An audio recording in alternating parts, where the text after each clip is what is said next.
So you can, there you go.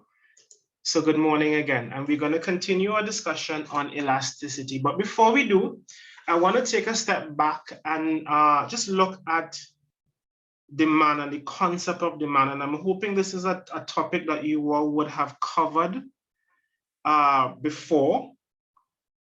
And just a couple of things that I want you all to be mindful of with demand, in that it's the relationship between quantity demanded and price. And so what we can expect, I could do a quick diagram here. If you have quantity for a particular good X on that axis and price for that same good, you insert a demand function which is downward sloping. What it represents is an inverse relationship or a negative relationship between the price of a commodity and the quantity demanded of that commodity. And so if the price of that particular good, let's say good X, is relatively high at P1, then as consumers, we aren't going to consume a whole lot of that good. But certainly if the price falls,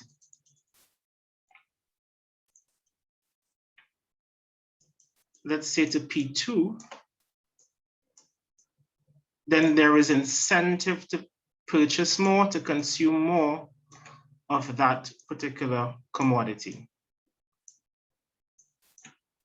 All right. And so this really is the backdrop of elasticity, recognizing that there is an inverse relationship between price and quantity, specifically for demand. In today's session,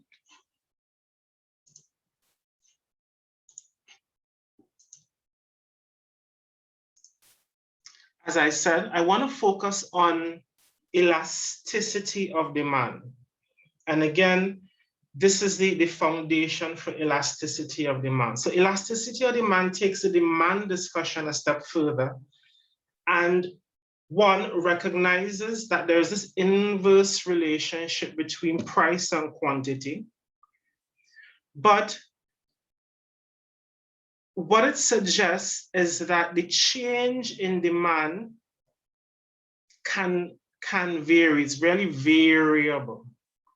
So sometimes you might have the price of a commodity changing, let's say falling by a particular amount, and quantity demanded increases by that amount, or by that same proportion, or quantity demanded might increase by a proportion greater than the change in price, or it may increase by a proportion relatively less than the change in price. So what elasticity of demand does is that it measures the degree of responsiveness, and this is a formal definition, of consumers to changes in several factors, including price, income, and the price of other goods. So how responsive consumers are to changes in the price of a commodity, changes in income, and changes in the price of other commodities.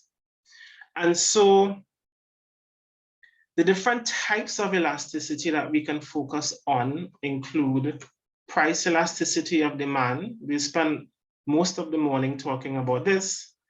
There is also income elasticity of demand and cross elasticity of demand. So let's look at price elasticity of demand closer. And again, we're going to use the discussion on demand to illustrate this further.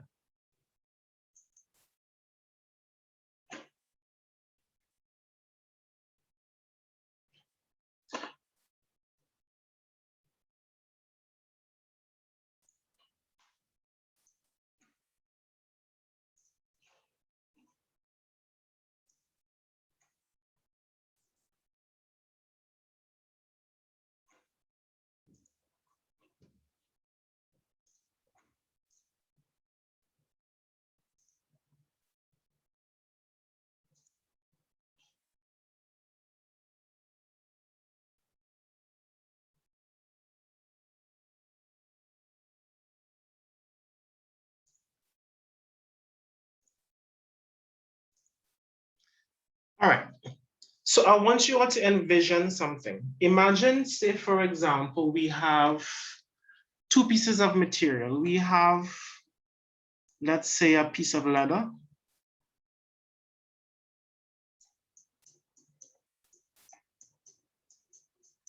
A strip of leather and a strip of, let's say, spandex.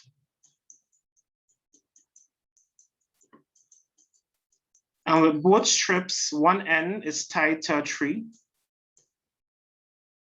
And you as an individual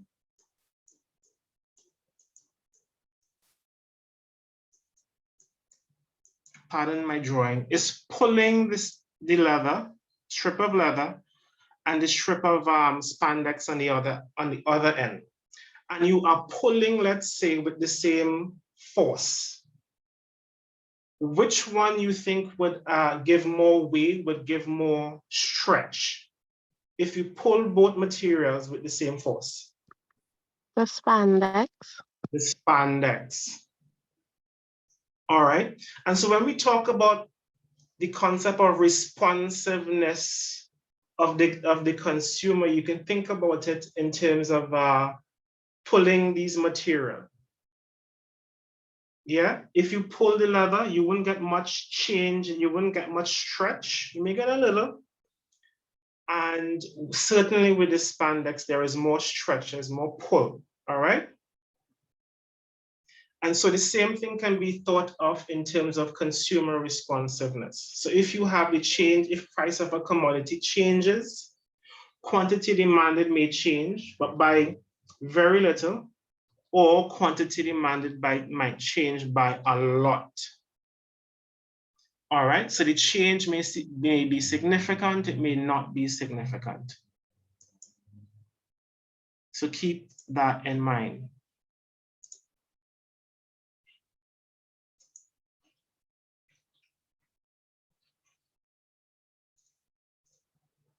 So let's focus on price elasticity of demand. And a formal definition says it's the degree of responsiveness of quantity demanded due to a change in price. So if price were to change, or for example, if price were to fall, how responsive would consumers be in response to this change or fall in price? Are people going to buy significantly more or marginally more? Think about it in that context.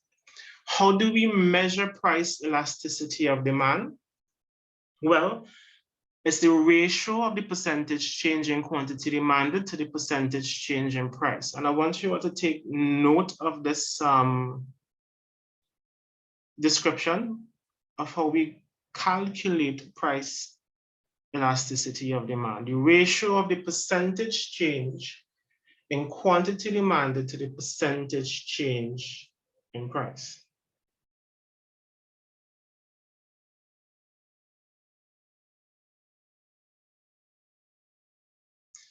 You can let me know when you're done.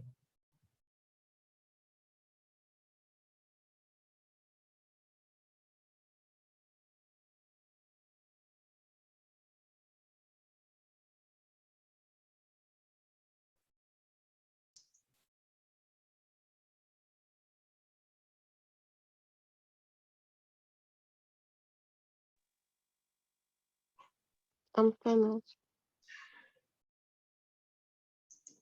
So how do we, what's the formula that we would use? And I could rewrite this for you so it's a little more clear. So as the definition says, it's the percentage. So we have the percentage sign, change. Usually we use this triangle delta to represent change in quantity demanded for a particular good X. It's not the best X. Divided by the percentage change. And again, the triangle represents the change in price of the good X.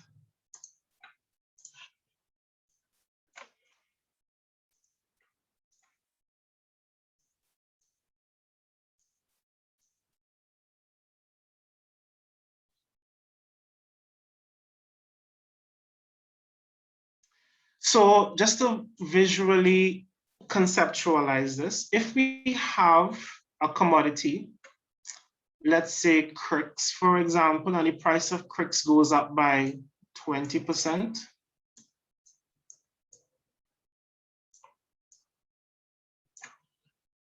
All right, let's start off with a diagram. So this is the price of cricks. This is quantity demanded for cricks or demand function.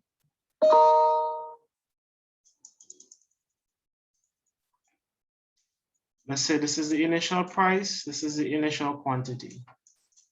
If the price of cricks goes up, we know quantity is going to fall. It's more expensive. Price elasticity of demand tries to measure by how much would quantity demanded fall. So for example, if the price of cricks goes up by 20%, well, quantity demanded, or the percentage change in quantity demanded, could fall by 20%.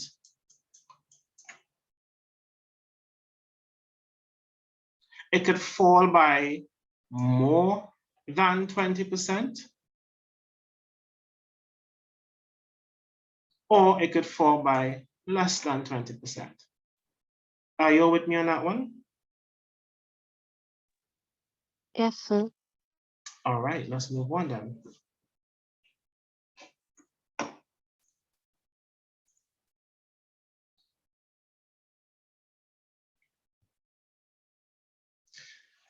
Let's talk a little bit more about how we actually calculate these percentage changes. So just because I believe part of the syllabus requires you want to do some calculations. So percentage change in quantity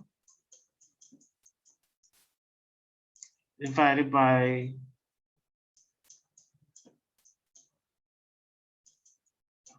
percentage change in price. So let's deal with the numerator.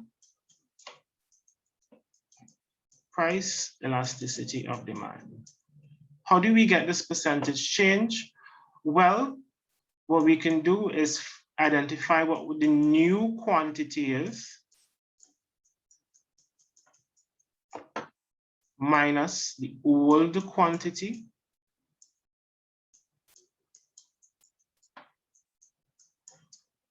divided by old quantity.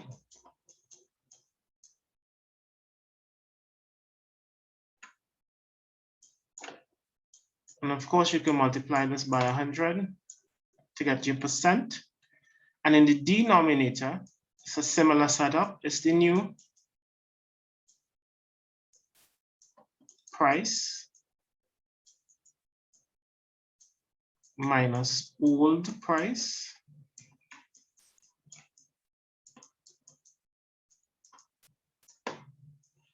divided by old price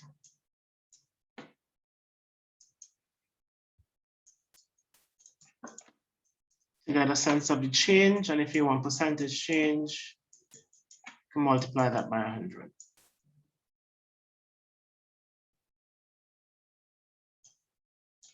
All right, so this is how you calculate the numerator. This is how you calculate the denominator. Straightforward enough? Unfortunately, I can't see the chat. Usually I ask my students to give me a thumbs up in the chat or okay in the chat. So you have to unmute your mic and say, well, okay. So if you can go over this, please, just let me know. Just give me some feedback. Thanks.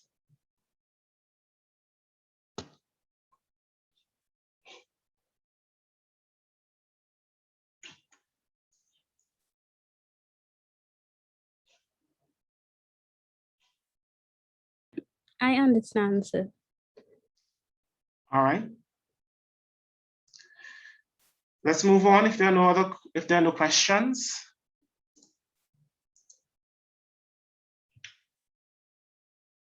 So in calculating your price elasticity of demand, the value of your PED, as the note says, ranges between 0 and infinity. And this depends on how responsive consumers are to changes in price. So price elasticity of demand, the value, because as we saw before, it's a formula that we're using to calculate a particular value. And so the value of the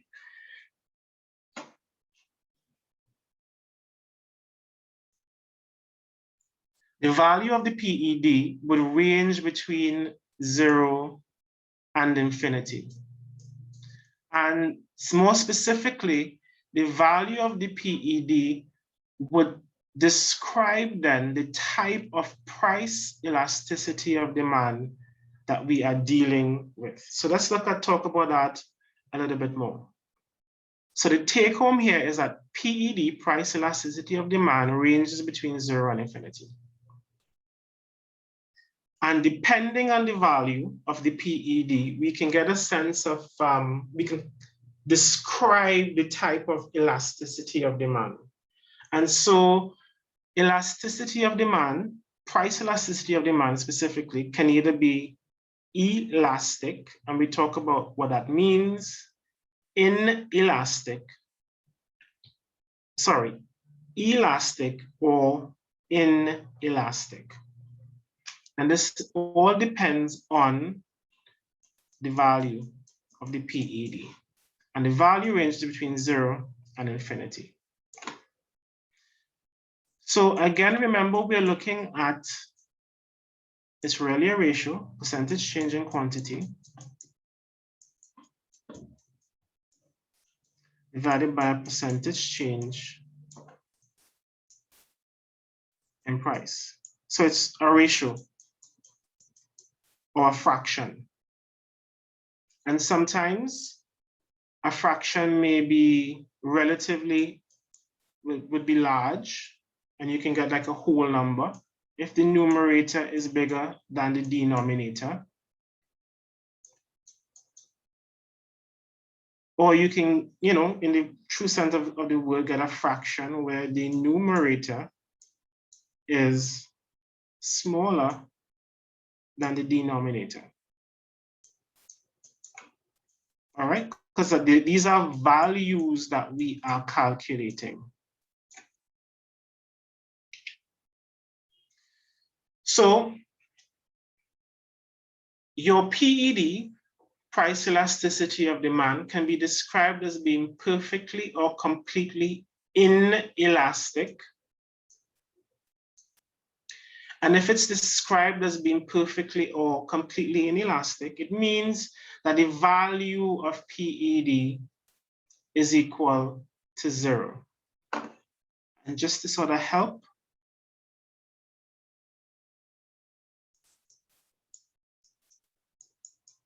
your percentage change in quantity over your percentage change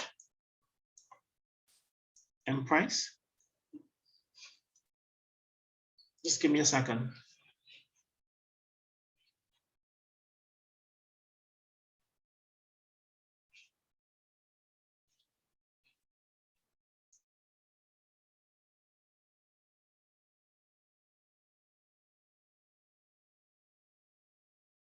So if we're using our formula, this formula for PED, for PED to be 0, it means that the change in quantity demanded would have to be 0. 0 by whatever value this is. What it gives rise to is a demand curve that is a vertical line. So if you look at it, there is no change in quantity. It remains the same, but price is allowed to change. Price can fall from, let's say, P0, P1 to P2, but there is no change in quantity demanded. Quantity demanded is fixed. So when PED is equal to 0, the price elasticity of demand is described as being perfectly or completely inelastic. What that means that there is no change in quantity demanded as price changes, and it gives rise to a demand curve that looks like this. Is a perfectly vertical line. Just let me know if you're with me, if there are any questions on this one.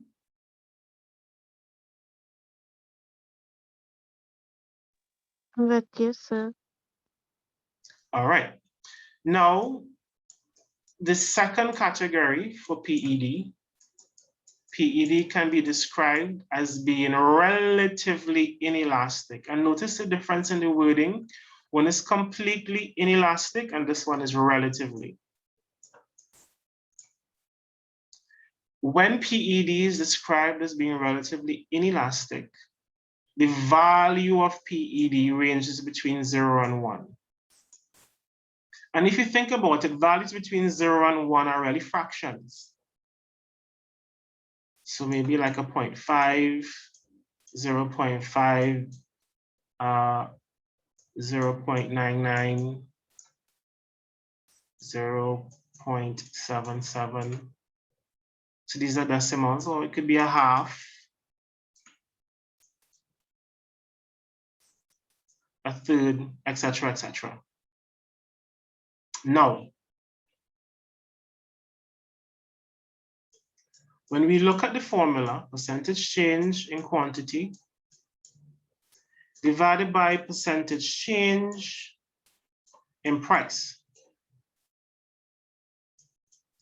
For this formula to give rise to a fraction, a value between 0 and 1, what should be the relationship between quantity demanded, change in quantity demanded, and change in price? In other words, which value should be greater, the numerator or the denominator? If you know the answer, you could unmute your mic and let me know.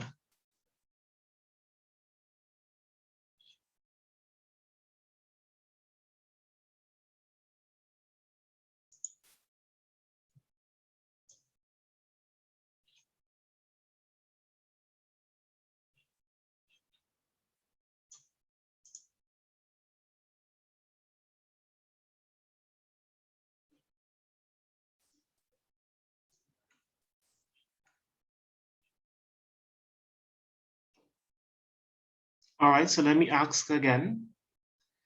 If we're using the formula, percentage change in quantity demanded divided by percentage change in price,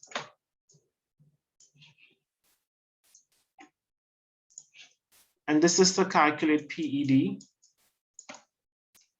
If we want PED to be a fraction or lie between 0 and 1, which of these values, the numerator or the denominator, should be larger? To get a fraction, to get a value between 0 and 1. So I believe the denominator would be larger. The denominator would be larger. Very good. With the denominator being larger, let's say 5, we would need a numerator that is less than 5, let's say 2. 2/5 lies between 0 and 1. So if our PED is relatively inelastic, then we would want the quantity demanded, the change in quantity demanded, to be smaller than the percentage change in price. So how we can write this is that the percentage change in quantity demanded should be less than the percentage change in price.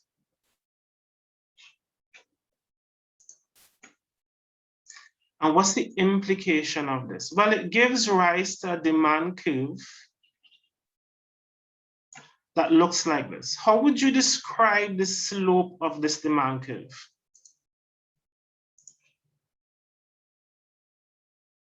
This demand curve. So previously we had a demand curve that was a vertical line, and here we have a downward sloping demand curve, but how would you describe the slope?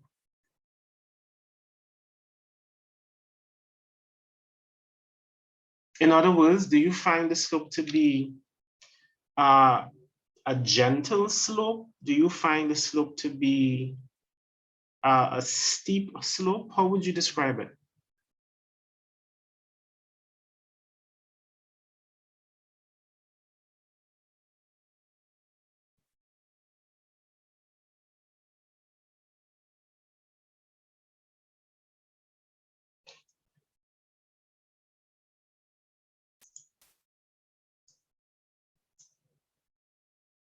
Usually when there is silence, I start calling names.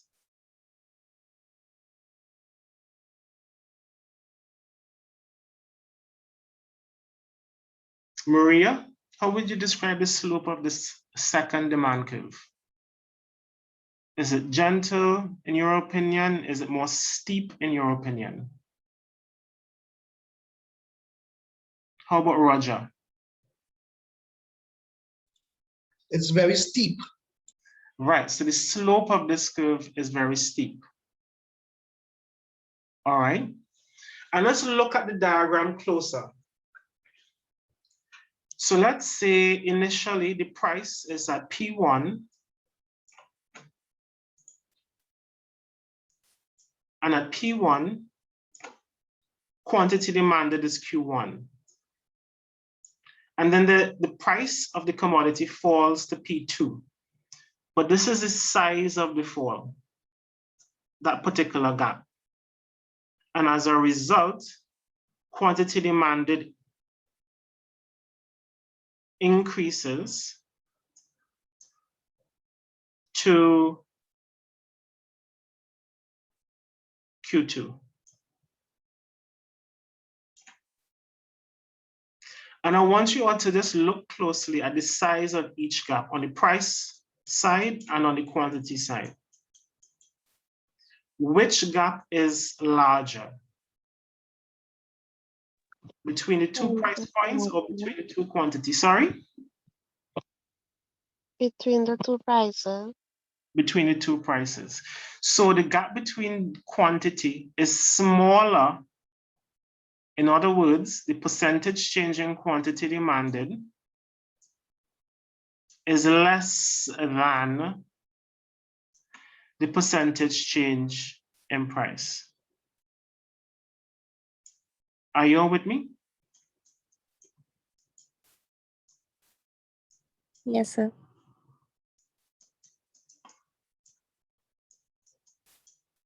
All right, so once your PED again lies between 0 and 1, really once you have a fraction, your PED is described as being relatively inelastic, and so your percentage change in quantity demanded is smaller than your percentage change in price.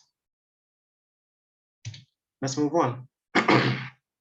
The third category is where your PED is described as being relatively elastic. All right. And if your PED is relatively elastic, PED lies between 1 and infinity. 1 and infinity. And so if PED is lying between 1 and infinity, if you look at the formula, percentage change in quantity, percentage change in price. What would be the relationship between the numerator and the denominator for this to be a value greater than 1, less than infinity?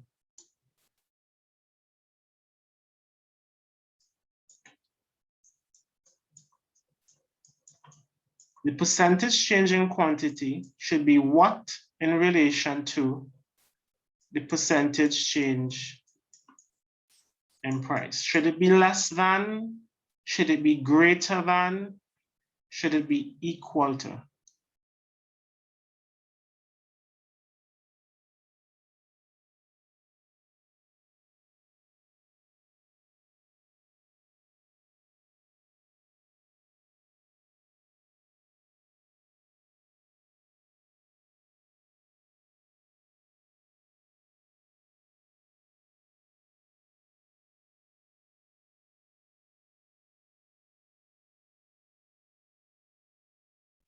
All right, let's give an example.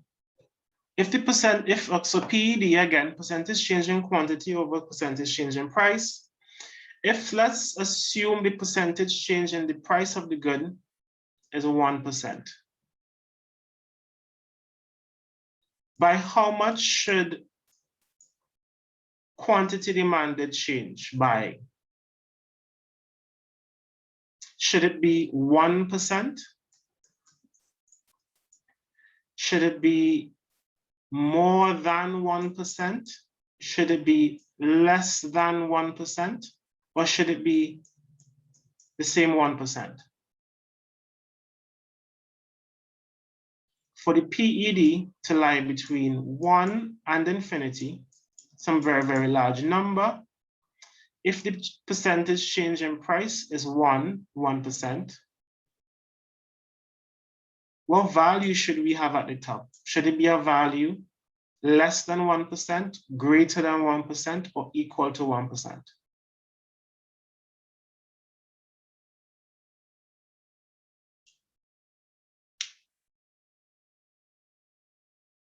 It should be a value more than 1%. It should be a value more than 1%. So in calculating PED if the PED is relatively inelastic, then the percentage change in quantity demanded should be greater than the percentage change in price. So if the percentage change in price is 1%, then the percentage change in quantity demanded might be like a 5%. Anything greater than 1, it could be 2, 3, it could be 100. Once it is greater than the percentage change in price. The implication of that is that you have a demand curve that looks like this. How would we describe the slope of this demand curve? So previously we had a slope that was a vertical line, one that was relatively steep. How would we describe this third demand curve?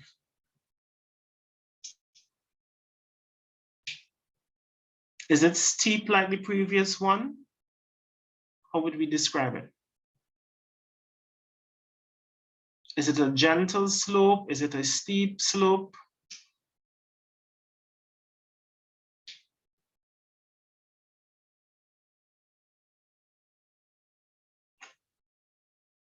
A gentle slope. The slope is more gentle. Very good. And I want us to look at what is happening here. Let's again assume that the initial price is P1 and it falls to P2. So the change in price is this much. But look at what happens to quantity demanded. Quantity demanded moves from Q1 to Q2.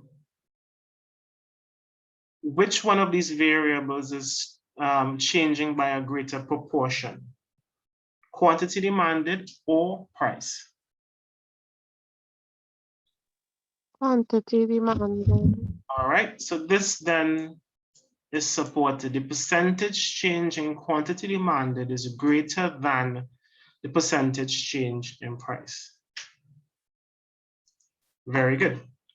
So the fourth category, your PED, can also be described as being perfectly or completely or infinitely elastic.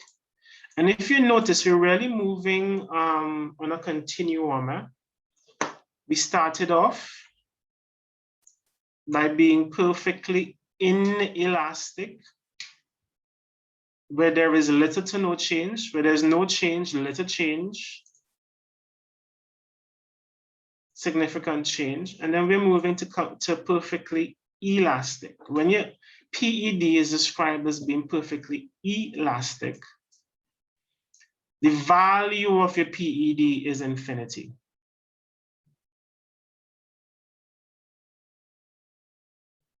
And for your PED to be infinity, you have percentage, sorry.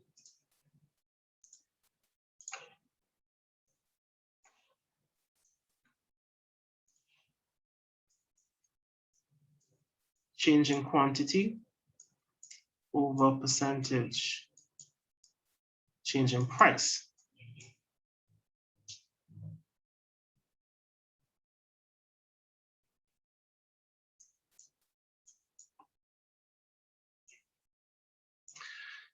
So for your PED to be described as being perfectly elastic, there is actually no change in price. Quantity can change, but there is no change in price. And so that gives rise to a demand curve that is a horizontal line. Notice there is no change in price, but quantity changes. The interesting thing to note is that number 4 and number 1 are really extreme cases. You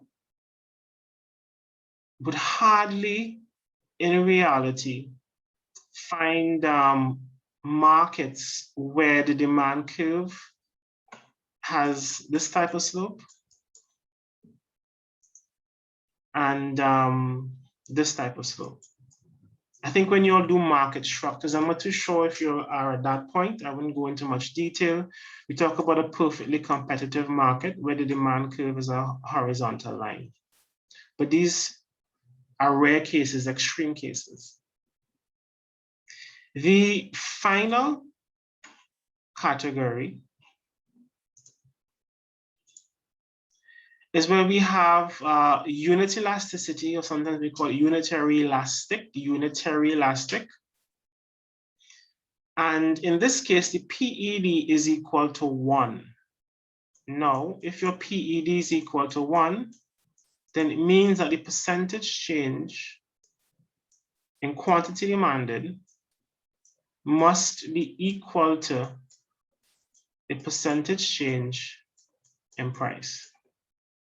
So that what you would have is your numerator being the same as your denominator. And it gives rise to a demand curve that looks like this. It's a hyperbola. I don't think I drew it perfectly here. But the point is that the change in price, or the gap between these two price points, should be exactly the same as the distance between these 2 points and the quantity line.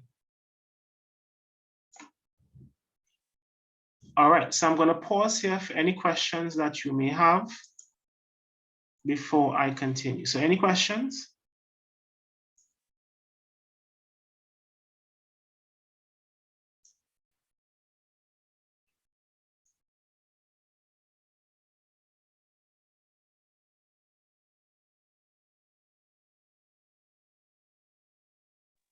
No, sir.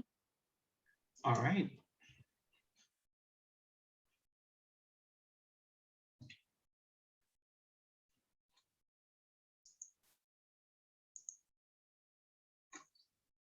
So I have an exercise for us to do. Just let me know if you're seeing the slide. Yes. Yes, sir. All right, so just give me a second. Let me see if I could.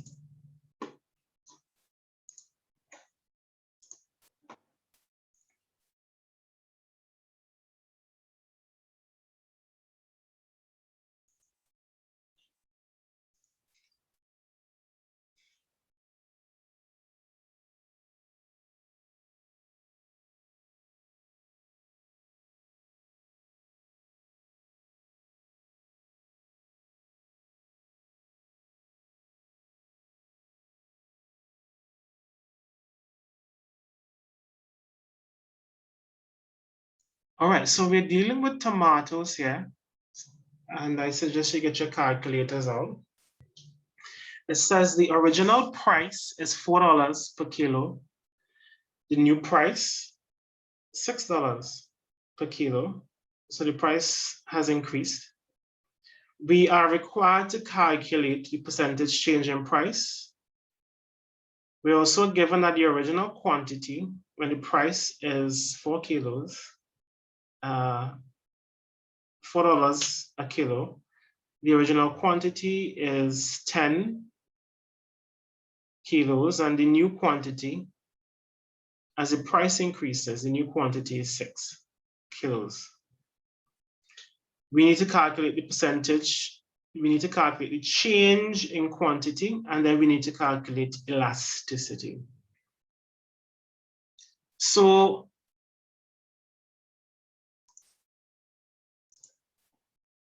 we can make use of the formula that I showed you all earlier to calculate these things. If we look at price, we want new price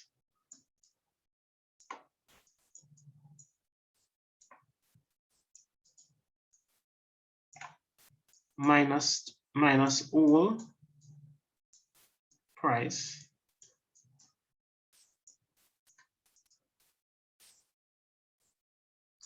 divided by the old price.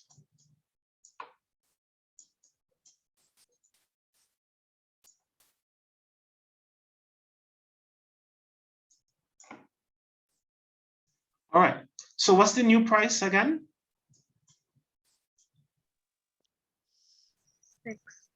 $6. And the old price $4. divided by the old price. $4. All right, so 6 minus 4 is going to give us what? 2. So 2 over 4, if we were to simplify, would be a half, not so? Yes.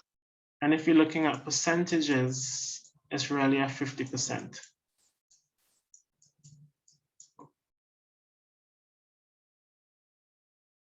Let's look at the percentage change in quantity. So what's the new, okay, yes, new quantity minus old quantity divided by old quantity. So what's the new quantity?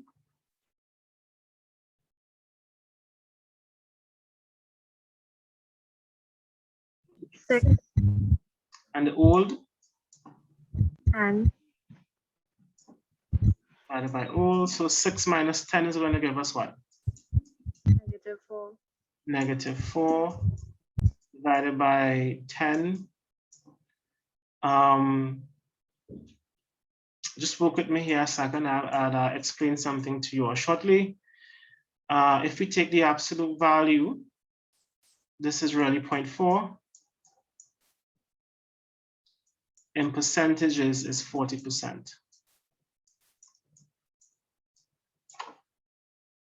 If we were to calculate elasticity now, it's the percentage change in quantity demanded divided by the percentage change in price.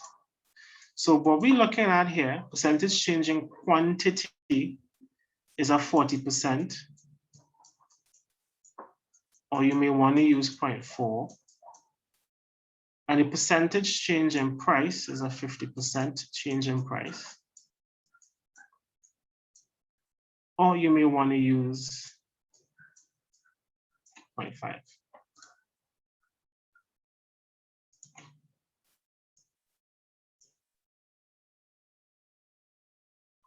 So what value would you get here?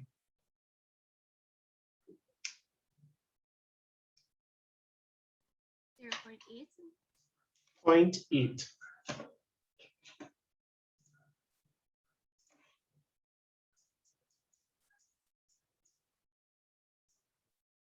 So our PED, price elasticity of demand, is equal to 0.8. And my question to you now is, how would you describe this PED? Is it unitary elastic? Perfectly elastic? Is it relatively elastic? Relatively inelastic? Or perfectly inelastic? Now that we have a value of 0.8. Relatively Relatively elastic.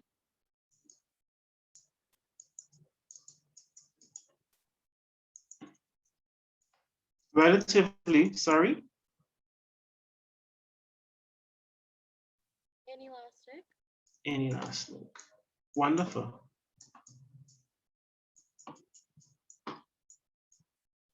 So given the percentage change in price, we have the percentage change in quantity falling, but by a lesser proportion. Wonderful. All right. A couple caveats in calculating elasticity. Now, remember the foundation for all of this is demand.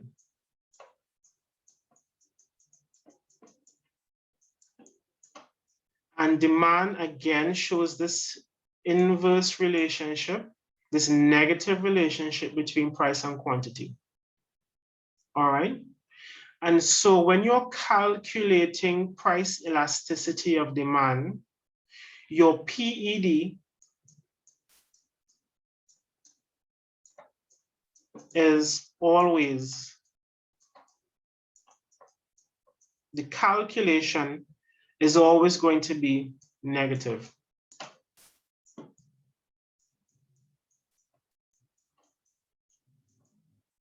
As we saw here when we calculated the percentage change in quantity, that turned out to be negative. Now, because we know it is negative, it is always going to be negative.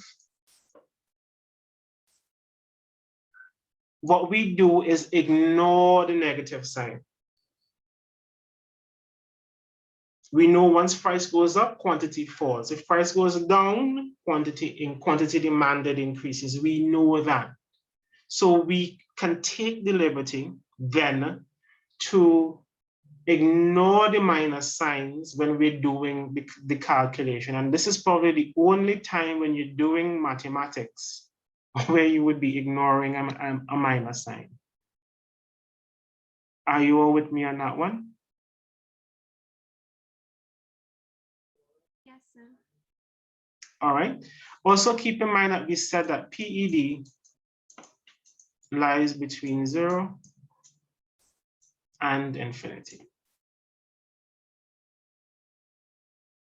All right. So in ignoring the minus sign, we would always have a positive value, 0 or a positive value for price elasticity of demand.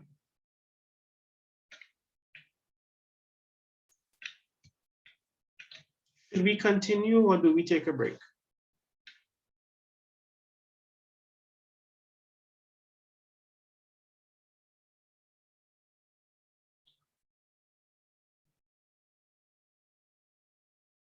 Would you all like to continue or could we take maybe a 5-minute break? So you let me know.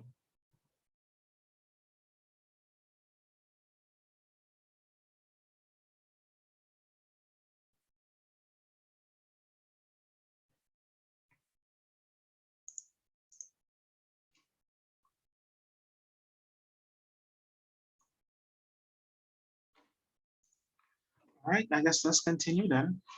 No response.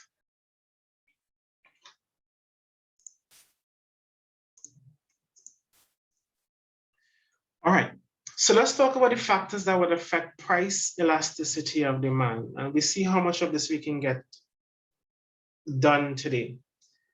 The first one is the availability. I'm just going to list them: the availability of substitutes and complements, the proportion of your income spent on the commodity of concern, time, habit, and the usefulness of the good. But before we get into this, I just want to make it absolutely clear. It's something that is an error that I see coming up from time to time from students. When we talk about elasticity and price elasticity of demand,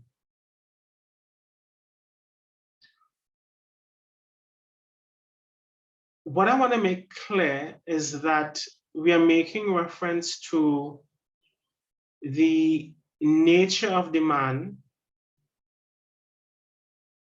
for the product or service, and not necessarily the good.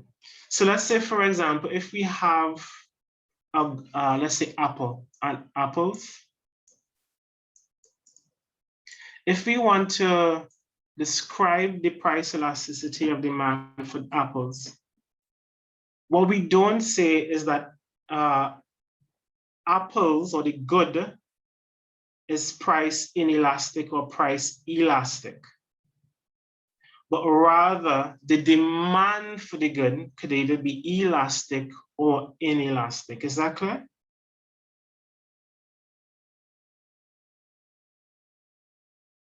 Yes, sir.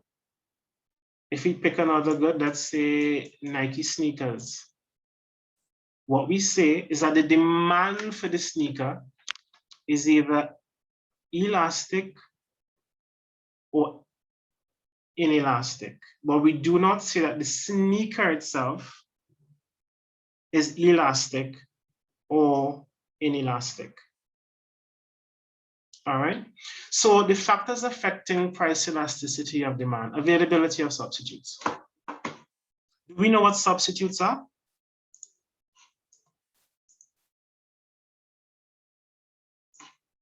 Do we know what substitute goods are? Yes, those are goods that could be used instead of the good. All right, so goods that could be easily swapped out for another. Could you give me some examples of substitute goods? Soaps.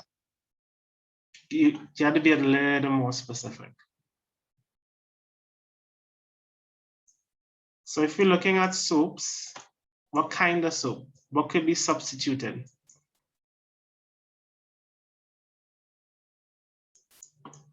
Are we looking at,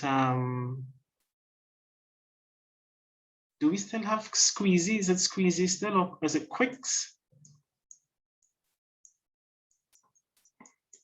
Versus Dawn? Dishwashing liquid? Any other examples of substitutes? Pepsi and Coke. Sorry? Pepsi and Coke. Tea and coffee, although tea lovers would argue that they're not the same. Tea versus coffee. Any other?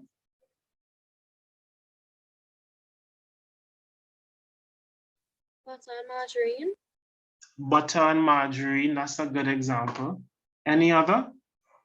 Keep them coming, keep them coming. Goods you could swap out one easily for the other.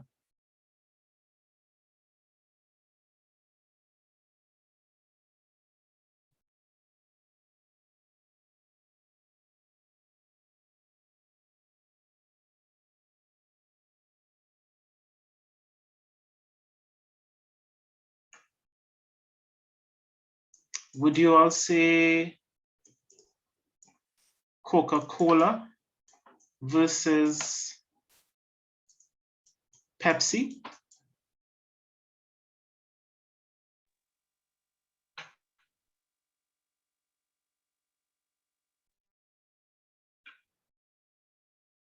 All right, this one other, and we'll continue. Substitutes.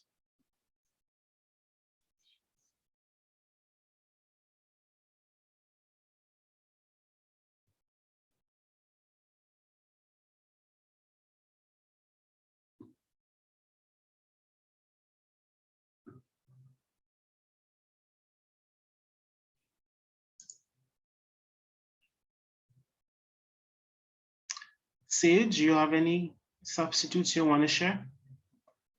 Maybe like pencils and pens. Or you could probably look at different types of pencils. You might have, I can't remember, it's been a while. Is there like a H4 pencil or something like that, or a B2 pencil? I think so. Right, so you can swap out different, depending on the lead content, you can swap out pencils. Any other?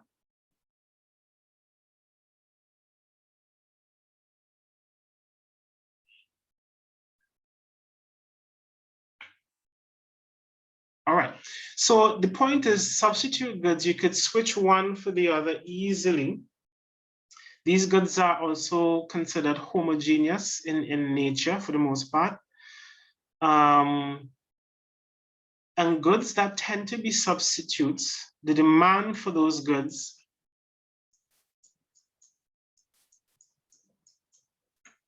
tend to be relatively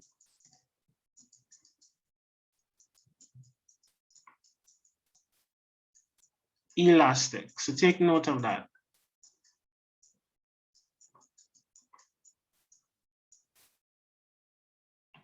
So if we perceive, let's say, the dishwashing soap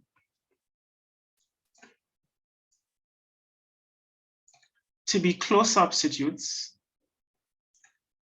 So one is, I think it's called Quicks. You all could correct me. Maybe this is the wrong audience. Versus Dawn.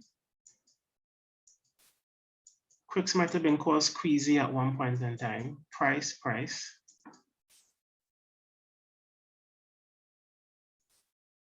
If we perceive these two goods to be substitutes, let's say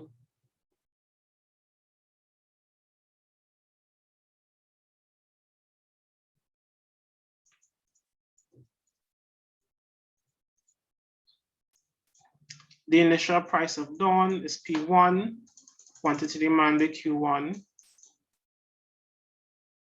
And then Dawn decided to increase the price. Of course, it's an imported good.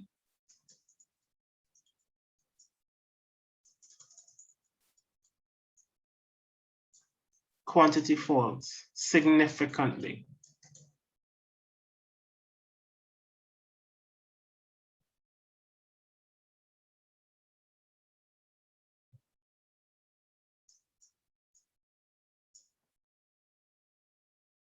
All right, and because of this increase, sorry, I'm doing this English, should go the other way. Because of the increase in the price of Dawn relative to the price of the Squeezy, the other competitor,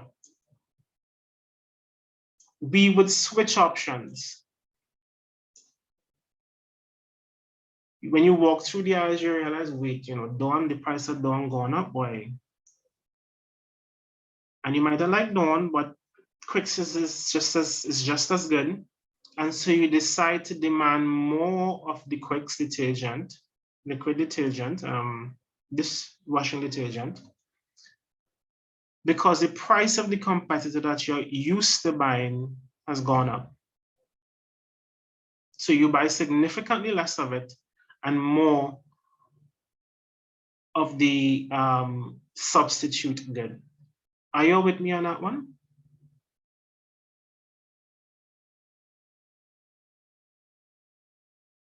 Yes, sir. All right. Secondly, we can talk about complements. Do we know what complementary goods are? Complementary goods are goods that you tend to demand together. So if you buy one, you would buy another good to go along with it. So could you give me some examples of goods that you would demand together?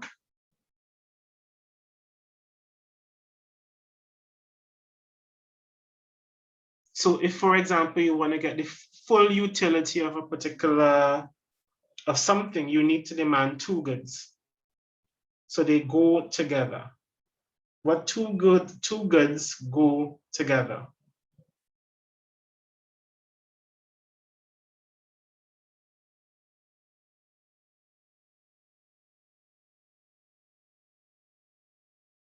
Socks and shoes. Socks and shoes. Anything else? Cereal and milk. Coffee and milk.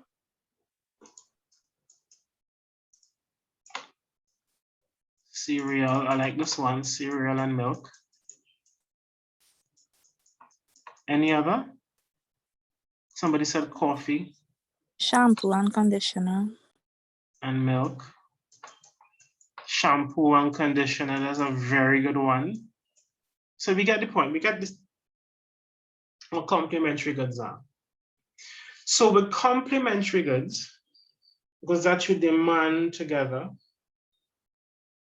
the price elasticity of demand for complementary goods tend to be relatively inelastic.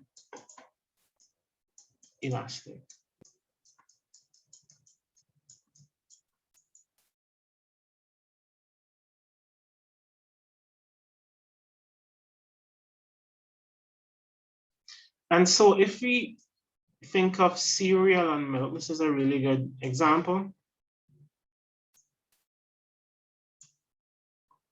Let's put milk here.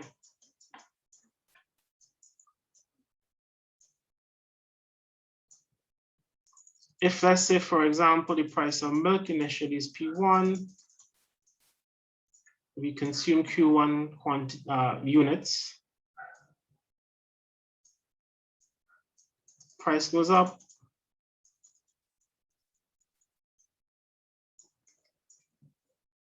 quantity falls.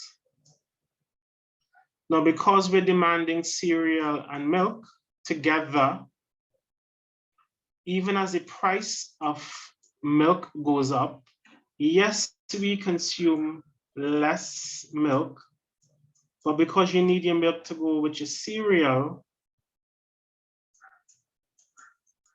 the fall in demand is not going to be as significant as the increase in price. Yeah? So with complementary goods, PED tends to be relatively inelastic. Let's talk about time.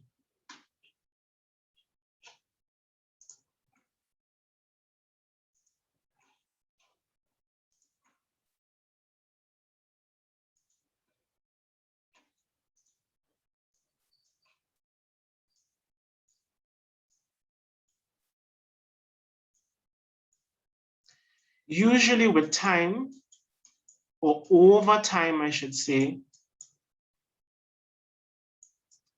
price elasticity of demand over time tends to become more relatively elastic.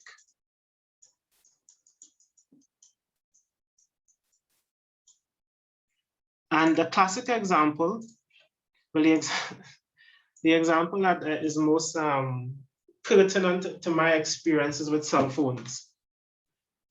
I'm not too sure if this is something you can relate to, but cell phones, modern day cell phones with all the fancy tech, the new models, the flagship models, when they come out, they are very expensive. You may find a brand new cell phone costing sometimes in excess of $5,000, not so? Whether it be an iPhone or flagship Samsung model, you're paying over $5,000, which is rent plus food for some people. But that's just the price. But if you wait, let's say, like what I do, maybe wait a year or two, maybe even 3, the price, that initial price, which might have been in excess of $5,000, after 3 years, of course, is an older model, at that point, may cost you $3,500, which might be more in your price range. And at this lower price, as the price lowers over time, then you would tend to see that the demand would be more significant. So let's put iPhones here. So this will be a flagship iPhone. So at $5,000 plus, you won't have much people buying it. But let's say that goes down to 3,500 and even less. Then it's attractive. And everybody would purchase. But this is over time. So over time, the PED of a good becomes more elastic. Are you all with me on that one?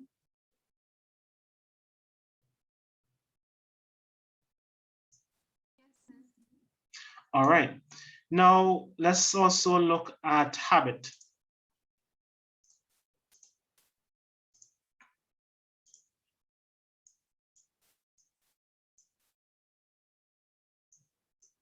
In terms of habit, some goods are habit forming goods, where you will consume these goods on a regular basis. It becomes part of your life, really. In extreme cases, these are goods that you're even more addicted to. And so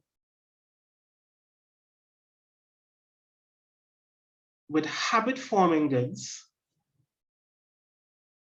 in the extreme cases, where you perhaps have an addiction, you need to have, must have. Some people drink so much soft drink that it becomes a substitute for water. So instead of drinking water, they're drinking a Coke. You know some of these people? It might be you. If it's you, please try to change that. And these things come with different challenges over time. You may have people who are habitual smokers. They need to have a smoke every half an hour or so, or need to have a drink. And so for habit forming goods, the PED tends to be relatively inelastic. And so you can try as much as you want with these goods. So with X and price, let me draw that curve a little more steep. With these goods,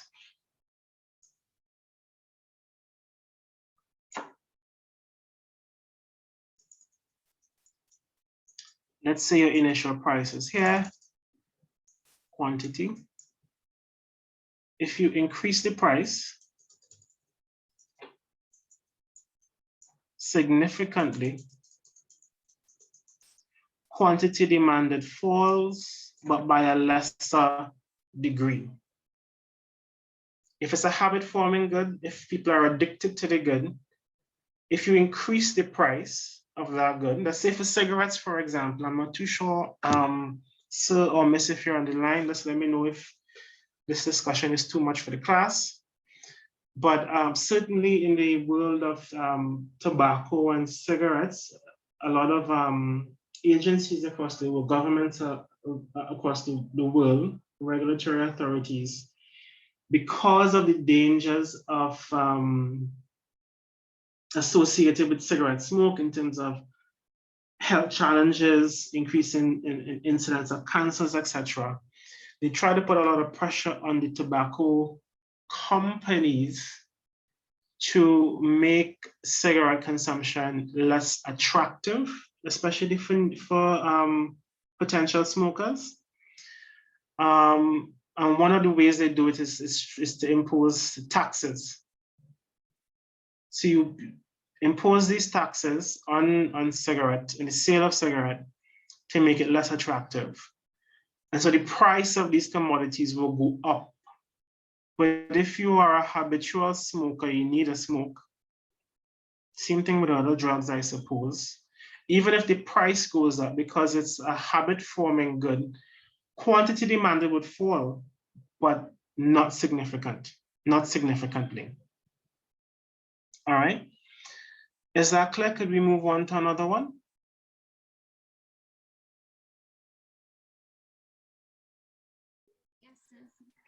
In a similar fashion, we could look at the usefulness of a good. And the usefulness of a good can be looked at in the context of whether that good is a luxury good versus a good that is a necessity. And if, for example, a good is a necessity, could we identify some goods that you think are necessities? And you can be specific.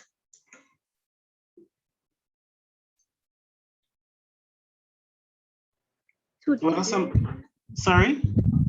Toothpaste. Toothpaste. Necessity. Any other? I didn't say be specific. Any other necessity?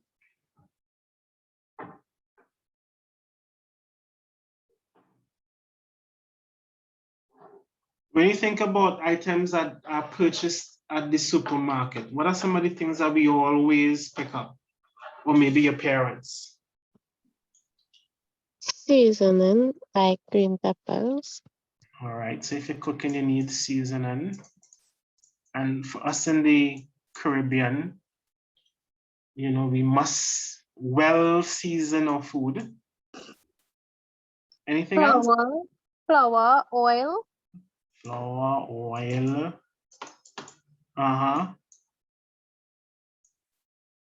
Rice, perhaps. Sugar. Milk, the list, I mean, goes on and on. But I think these are some of the basic things in our shopping carts. All right.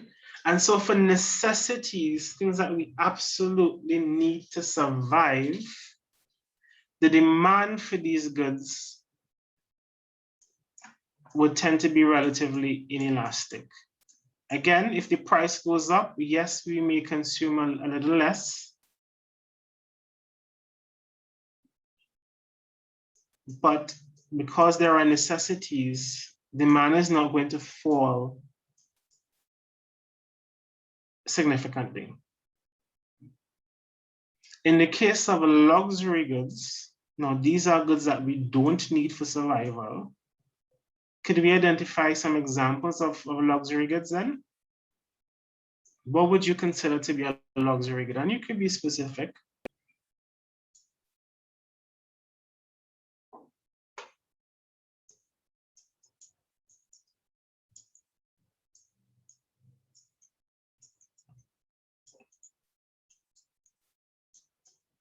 So I will give one. Any other? Designer clothes. Designer clothes. All right, so rather than go for, who are the top designers? Maybe Gucci, Prada? Mm-hmm. You may just go basic with a perhaps Detour, Francis Fashion, Rattans. Anything else that's luxury?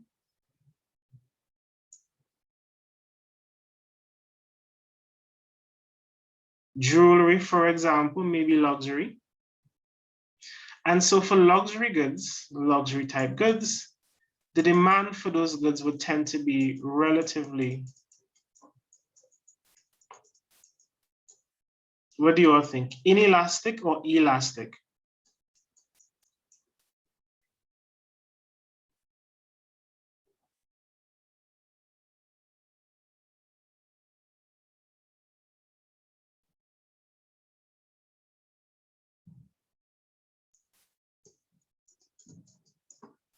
Relatively elastic. So these are goods that we don't necessarily need for survival. And just like that flagship iPhone or designer clothes, you know, sometimes there are these sales at the end of the year, an unboxing day sometimes, where we might have been looking at an item all year be window shopping, all year. But as soon as that sale, and this is like good sales, where you get like a 50% off, 60% off, that kind of thing. So for the entire year, the price is very high. The most we could probably do is window shop. Maybe a rich friend of ours might be able to buy it. But once that price falls, when we get a sale, then now that product, that item is attainable and we would buy. So the demand would be relatively elastic.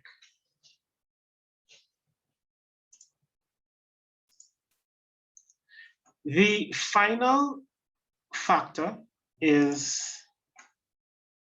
looks at the proportion of the income spent on the commodity.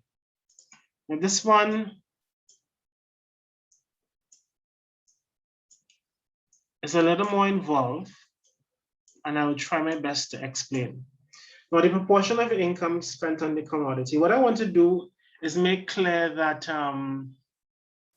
like, let's say within a population, you have people earning different levels of income. So you might have those who are earning a lower level income. And that might be, let's say, less than or equal to $5,000 a month.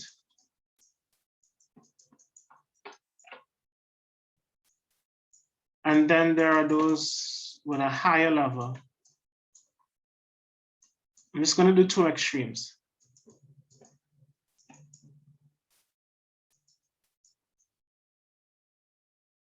Of income.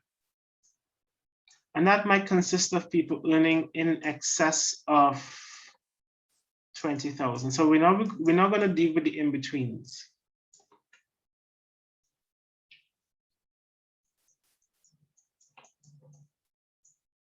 Now, if you remember in our discussion on necessities, where we listed the items there, toothpaste, for example, flour, sugar, rice, milk, for example. For someone who is in this particular income bracket, less than $5,000, this $5,000 would be exhausted pretty quickly in one trip to the grocery. And especially if this individual is also renting. Rent at least might be a $2,500, that's rent. You go into the grocery, your grocery bill might be about $1,500.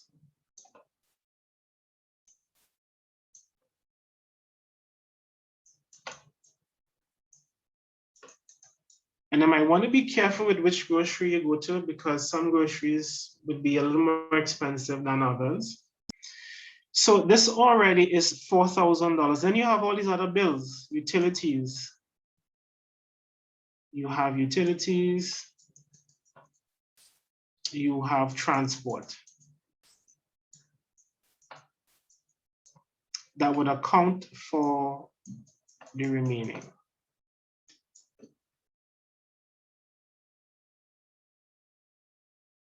So for the individual in this particular bracket, lower income level, you have a high proportion of the income being spent on certain commodities: rent, groceries, utilities, and transport. And so for these goods, because they're, if you look at them really, they're necessities, the demand for these goods would tend to be relatively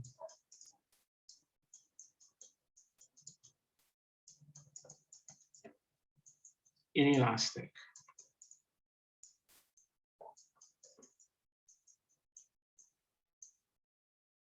Yeah, so this discussion is really specific to those in the lower income bracket. And those in the lower income bracket have less resources available, less than or equal to $5,000 a month. That doesn't go very far. If the person is renting, rent is expensive. If you want to rent somewhere decent and safe, halfway decent, halfway safe. You go into the grocery, and then you have utilities and transport. That money gets eaten up quickly. And so the items that you're spending on take up a significant proportion of the income that you're earning. And so for those goods, the demand for those goods would tend to be relatively inelastic. It would not necessarily be the same case if you're in the higher income bracket. Are you with me on that one? So for example, rent takes up half of your income. That is significant. Versus groceries.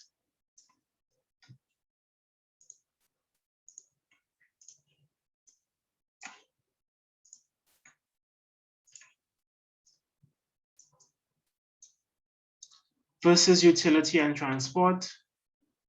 You need current, you need water. You might have a phone, what you call it, contract with B-Mobile or Digicel. All right, so do the quick calculation and see what you get. Rent is taking up half, so this is 50% of your income.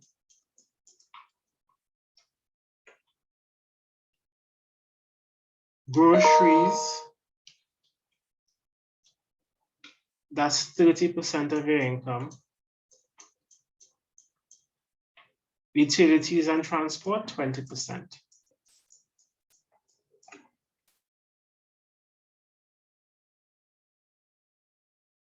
Any questions there? No, sir. All right, very good. So let's take a break. Let's take a 5-minute break, and we will continue with the discussion.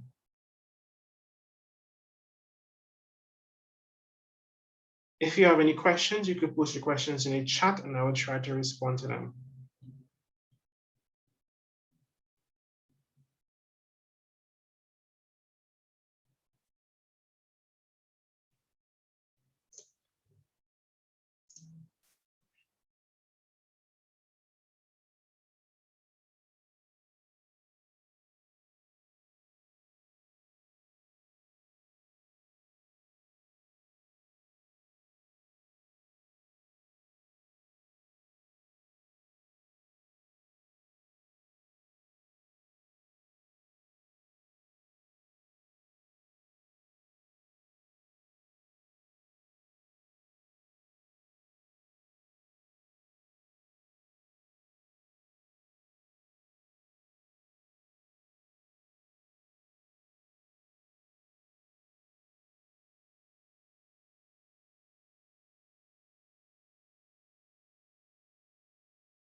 So your mic is muted. Sorry, I'm not too sure how much of that you all got. So I will go over again. So we have these three diagrams representing the demand for three commodities, X, Y, and Z. So we have figure A, B, and C. If you notice in figure A, the demand curve is relatively, is more gentle, has more of a gentle slope, certainly compared to figure B, where the demand curve is more steep, and in C is more of a hyperbola. What we're going to do is in each scenario, calculate consumer spending, and consumer spending we're going to get by multiplying the price of the commodity by the number of units consumed or purchased. So in figure A with good X, if the initial price is 3,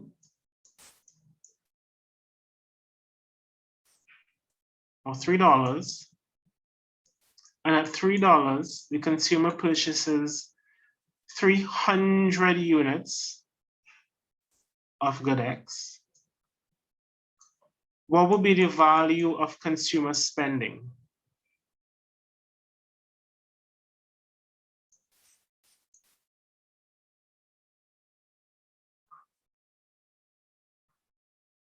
$900. 900. So at $3, the consumer spends 900. As the price goes up to $5, the consumer now purchases 100 units. So what will be total consumer spending? 500.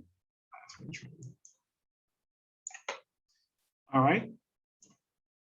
So this area would represent consumer spending at a price level of $5. And this area would represent consumer spending when the price level is $3. Keep in mind, whatever the consumer spends, what's expenditure for the consumer becomes revenue for the firm or for the supplier. And revenue is calculated the same way. It would be price times quantity. So if the consumer spends $900, it means that the firm from which the consumer is purchasing from earns $900 in revenue. And if a consumer spends $500, then the firm that is receiving the $500 earns $500 in revenue. Is that clear?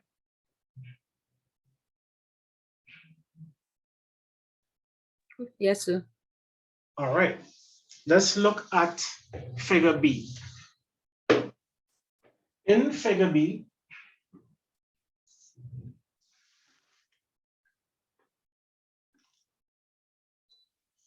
the initial price is 50.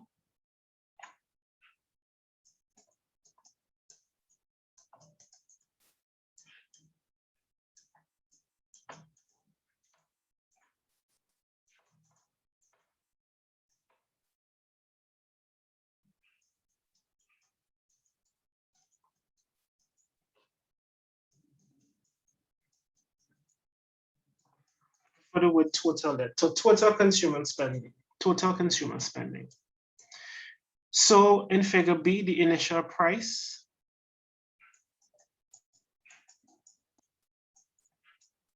is 50. And at $50, the consumer purchases 5 units. So 50 times 5 will give us how much?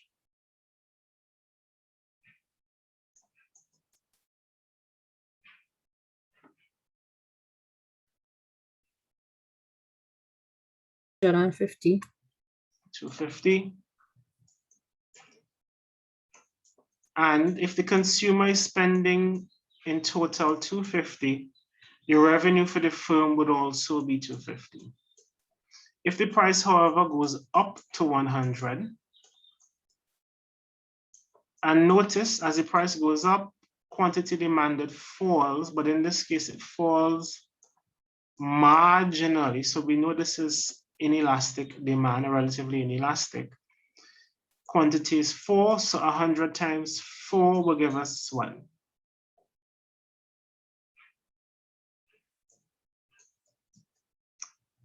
400.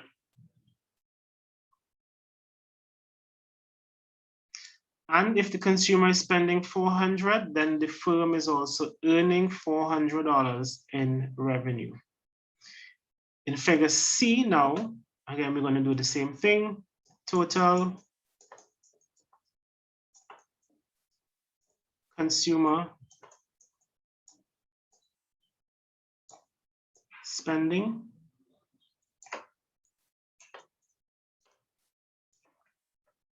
its price times quantity.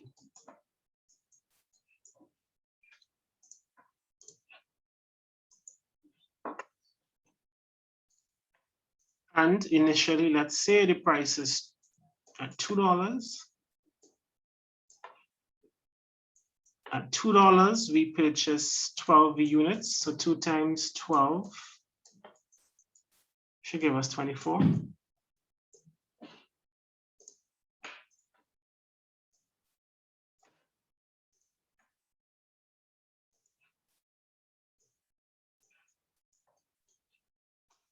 Which is this area.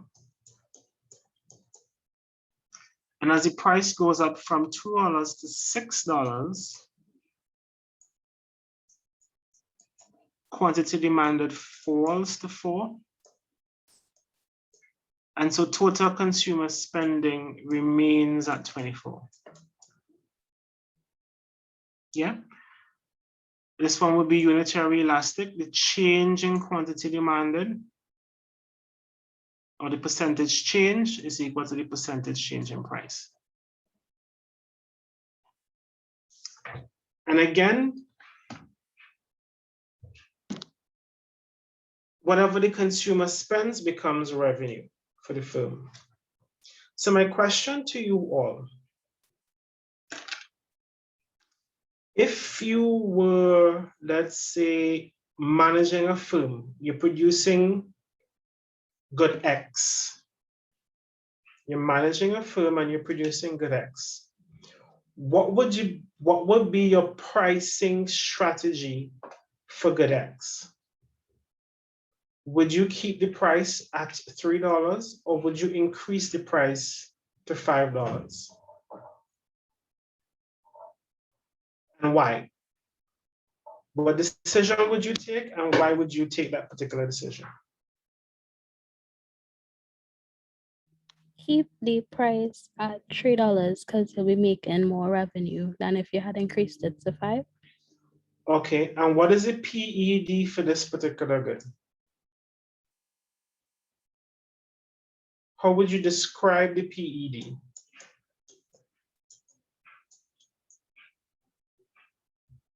What kind of slope do we have compared to the others? I think that PED is relatively elastic. Relatively elastic. And you all could do the calculations as well, percentage change in quantity divided by percentage change in price. As a matter of fact, do that and let me know what value you get. So calculate the PED here.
Anybody? Yeah, I got one. You got one, yeah. Let's pause on this one and I'll give you another calculation that would work out even better. All right. Let's look at the second one, figure B. In figure B, what would be the pricing policy here? So if you are managing the firm, would you maintain the price at 50? Or would you increase the price to 100?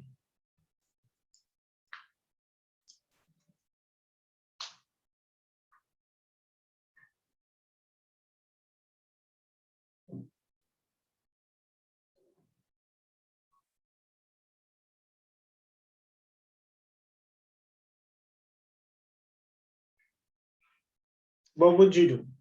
Would you increase the price or would you maintain the price? What would be the pricing policy?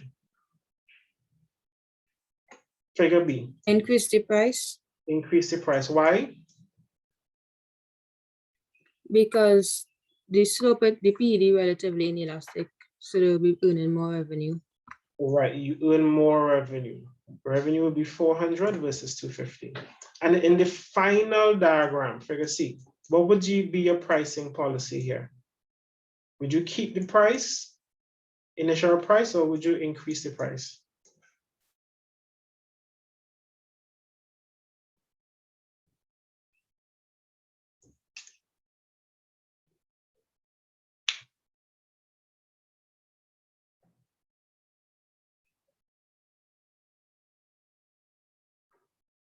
So would it really matter?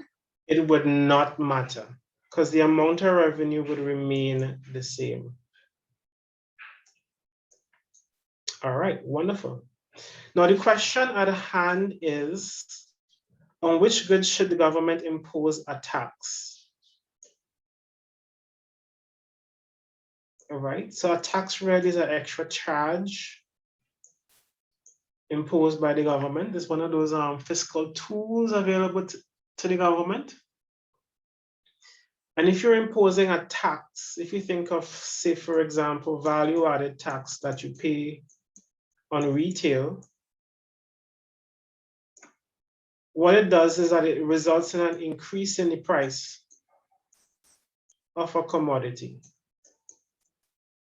So for which of these goods, X, Y, or Z, would it make sense to impose a tax that results in an increase in the price of the good?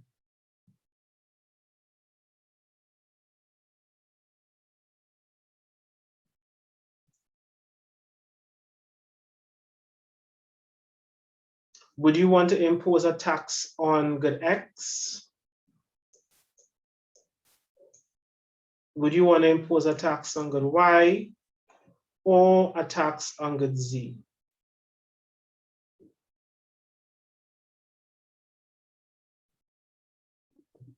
Good Y.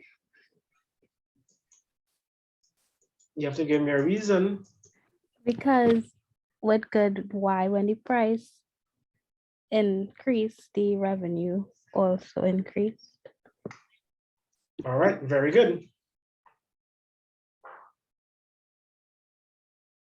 So you would want to impose a tax on the good that has a demand that is relatively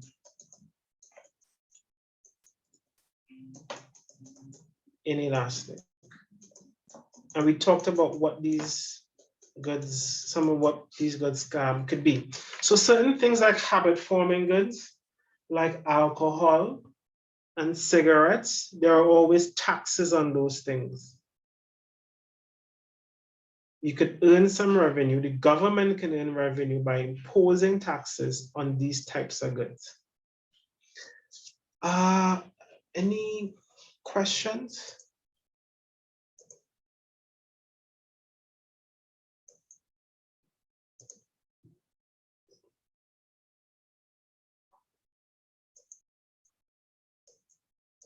What I want to do is then, for us to go through,